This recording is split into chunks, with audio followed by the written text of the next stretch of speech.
Hey, it's Jennifer back on here making another video out here in this beautiful October day. And this is a response. So I haven't done a video in a while just because I didn't have Wi-Fi at home, and the few options that I had, going to a cafe or using a hotspot on my phone, I discovered that the upload speed was so slow that it would take hours to upload just a 10-minute video. So I really just I didn't have any good options for uploading videos, but I just saw some comments on my videos and it inspired me to want to get into it again. Also, I'm gonna be moving to Texas and be in a new situation. I'm gonna have Wi-Fi at the place that I live, and I'll make sure that there's a high enough upload speed that I can keep making these videos, because I realize that they are very helpful for people, and there's not a lot of people with my specific experience, like seamstresses with my specific experience, because I was able to break through to a professional level. So being a home seamstress and then being able to be hired as a professional seamstress and build my skills to a professional level. And that's what I'm going to talk about today. Actually, someone asked me, how did you get into doing alterations and how did you master it? So it was a journey. I would say, how did I get into it? Well, I've always sewn all my life, ever since I was 6 or 7 years old. So I would say first, it's always good. I mean, for me, the people at the highest level of things, it was a gift. Like, it was something that they were, I mean, every gift takes practice, but I would say it also, you're born with it. Like, you're born with a proclivity to it. You're born with an inclination to just be doing it in your free time. Nobody has to tell you, nobody has to force you. A gift is something that you would do on your own for free in your spare time. And that's what I did when I was little. I was just sewing and creating. I wasn't doing alterations. I would do small little repairs for sure with my hand sewing, but I was mainly I loved making things from scratch, making clothes for my toys, and then eventually clothes for myself. I learned pattern making at some point when I was in college, and yeah, started making my own patterns and sewing customized clothing, making my own designs. I had fashion shows, and let's see. But yeah, I guess the alterations, when I started realizing that there was a need for it and that I could do it, was in college. I was in a type of like a dorm situation, and I'd be down in the eating hall at the big long wooden tables, and I would have my sewing machine. I would be sewing the clothes that I'd like to make for myself.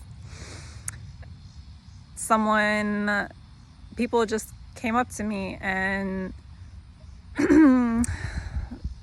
they would say, "Oh, I have this t-shirt and it has a tear in it. Would you repair it?" Or, "I have these pants. Would you hem them?" I would get simple alteration tasks like that. But yeah, I definitely charged. I charged little amounts, like, okay, $5, $3, $5 for this, to repair these holes. And so I started charging, and I was like, oh, you can make money from this, cool. And then yeah, it just came to a point when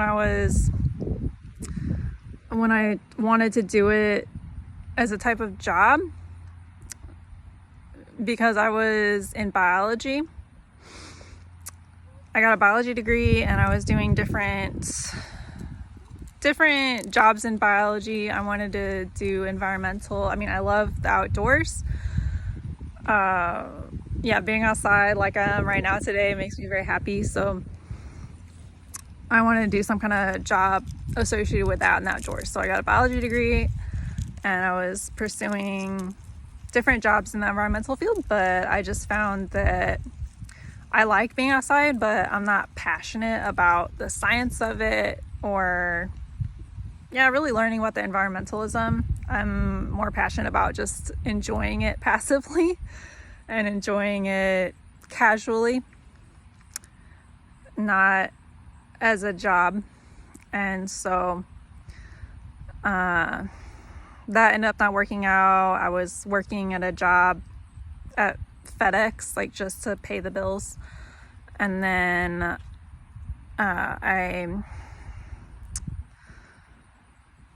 was trying to sell clothing that I made, but I learned that selling clothing, making a clothing line, it's not so simple. It takes a lot of planning, a lot of investment to make clothes that people wear and people want to buy. So clothing business idea wasn't going so well, but I was doing that at the same time. And then I got on a website called Thumbtack, started getting leads and clients for sewing lessons because I was like, hey, I can teach sewing. So I did sewing lessons and then opened up alterations. And yeah, I had no formal training in alterations. So, but I knew that with my skills as a seamstress, I'd built them up so much that I was confident in my sewing skills, and I knew I could figure out basic alterations. So yeah, I started taking just doing basic alterations for people. And yeah, the Thumbtack, it was doing really well. There was people were finding me and hiring me. But yeah, like I said, I had no formal training. I was basically just learning it on the go.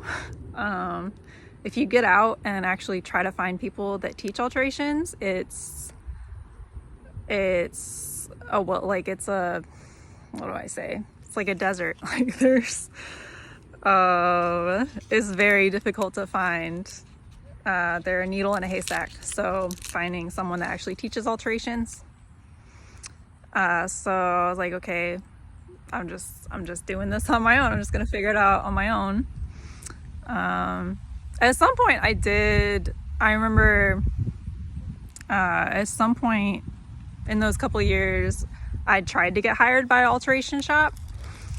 And so most of them, alteration shops, are owned by immigrants or non-Americans because the people from overseas are more likely to, they still have that sewing craft and they still sew at a very high professional levels. You know, they're the ones in the factories making our clothes, and it's still a craft that's been passed down, and it's a very strong skill for many other cultures, but not American culture. We get everything factory made already. So yeah, I was going into a bunch of shops and they were not interested in teaching me. Also, I just noticed, some cultures, they just they're very tight knit. They stick close together. They hire people from their same culture. And so that was a barrier. I think just not being from the same culture as some of the people that own these alteration shops. And yeah, so I was just doing it on my own. And yeah, it was a lot of self-taught for a number of years, like probably three years. About a year and a half that I was doing freelance alterations, and I made mistakes. I didn't always do my techniques perfectly, but I did have, I had a lot of happy customers, and I didn't ruin anybody's garments for the most part. So yeah, I have had a couple ruined, like botched garments in my time, but overall I was able to be really careful and complete the alterations. You know, even if they weren't you know, I didn't have all the knowledge, obviously, because I didn't have a tutor, I didn't have any trainers, so I was just doing it on my own. And yeah, so how I turned it to a professional level, the first shop that gave me a chance was a uniform company. So uniform companies, they're shops that take in police officer uniforms and uniforms. So police officers, they need badges on their garments. And so, yeah, those police officers, firefighters, whoever, they need a lot of badges, they need pants hemmed.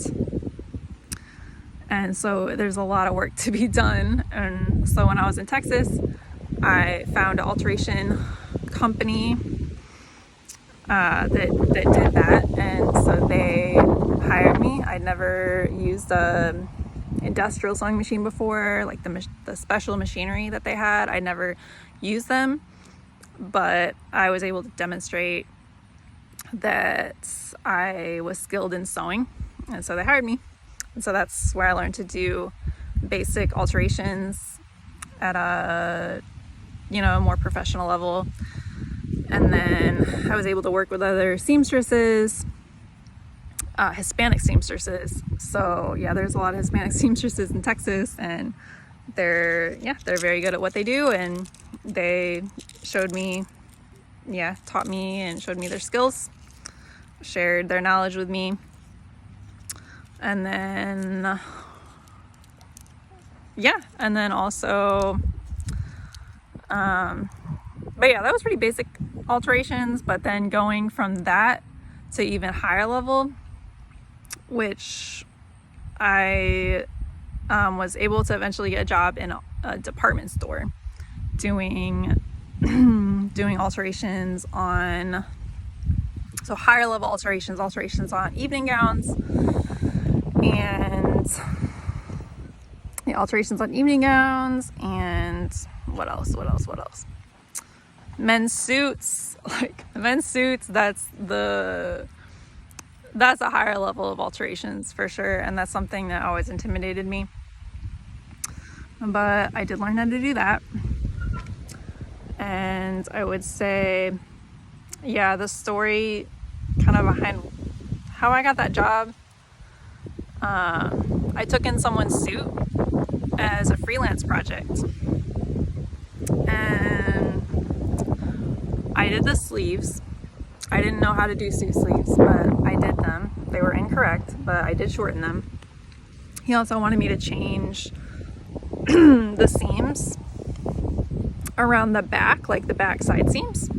So I did that, and I thought I had to go into the armhole seams.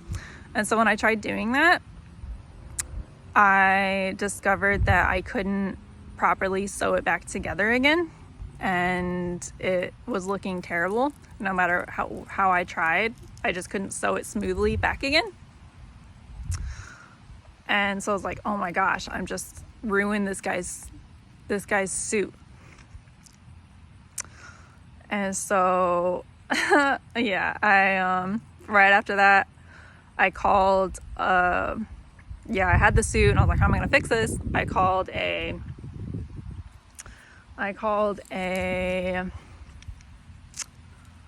sewing shop, a local sewing shop, and then that was in the area.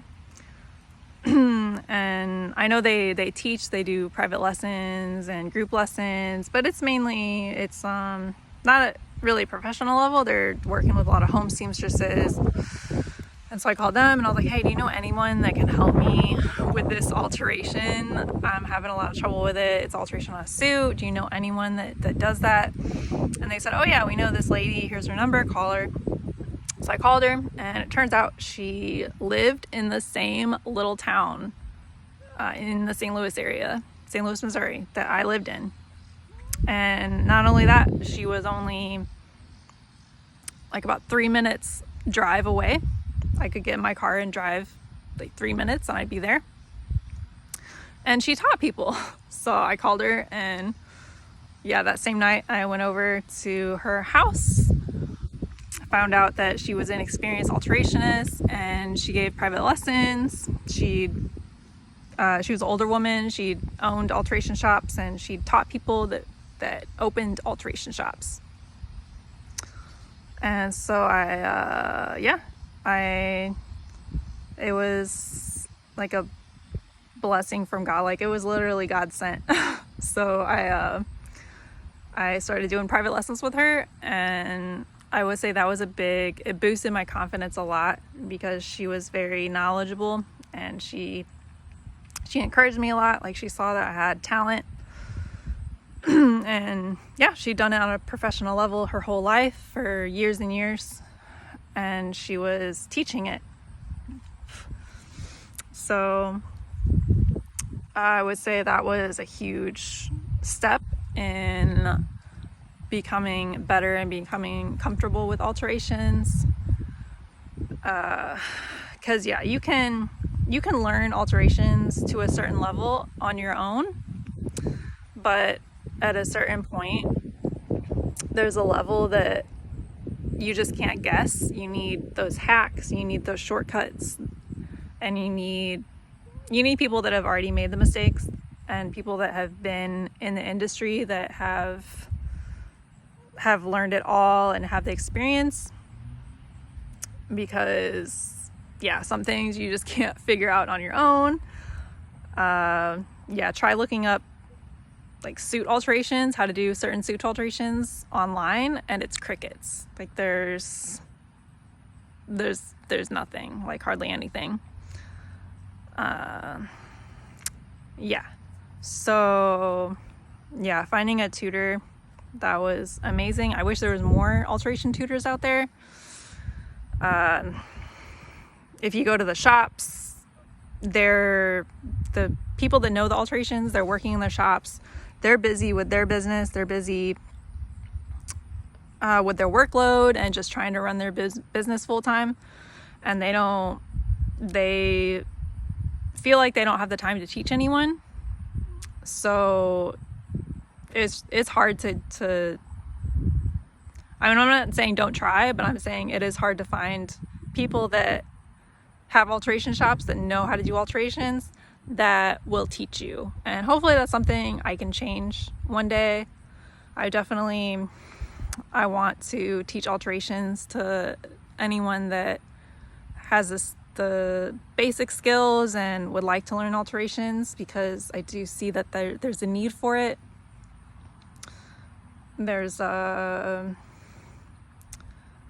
a lot of opportunities, and yeah, definitely a blank spot in the world of alterations and learning alterations, especially in America, because we just don't have a lot of American alterationists. And yeah, that's how I got into it. Also I wanted to cover some of the things that you need to know, that it's good to know and to be good at when you get into alterations. I would say alterations, it is a higher level of sewing. So to get into it and really get good at it, I would say it'd be best to just be sewing for some years before that, to have already some sewing under your belt. Like, sewing clothes from scratch would be very, very helpful. Hand sewing, so you need to get good at your hand sewing clothes from scratch. Like,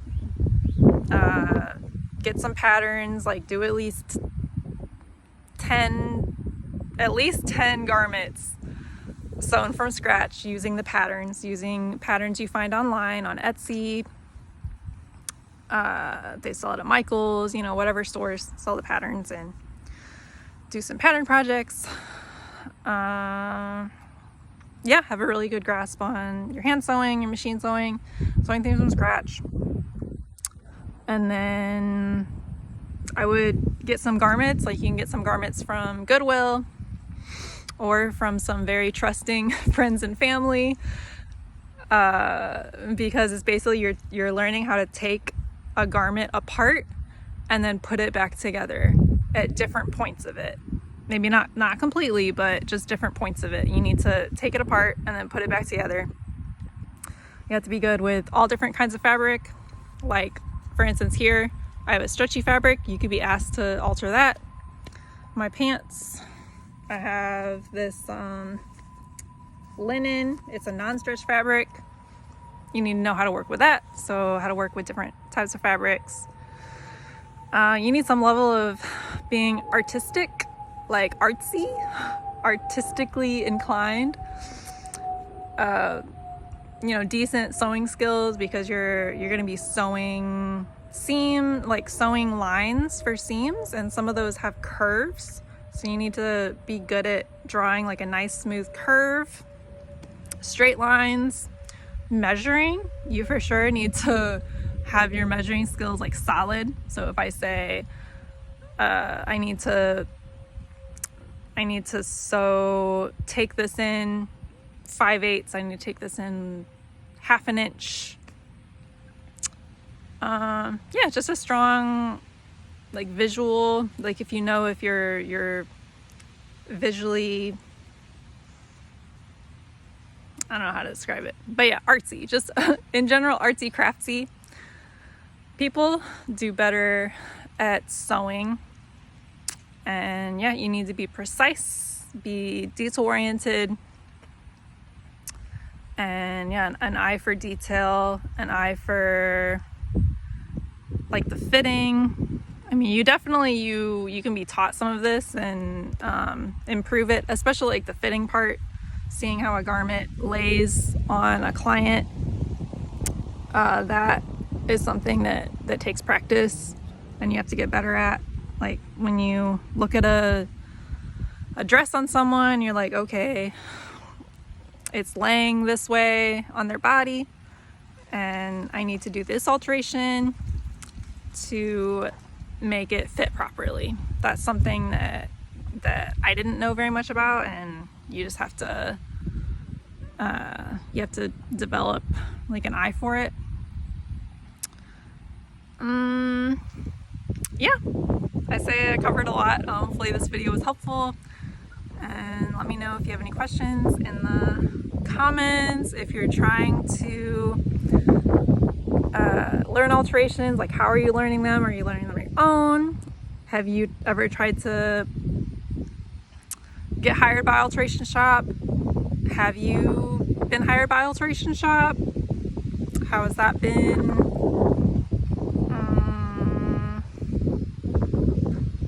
Do you know any alteration tutors?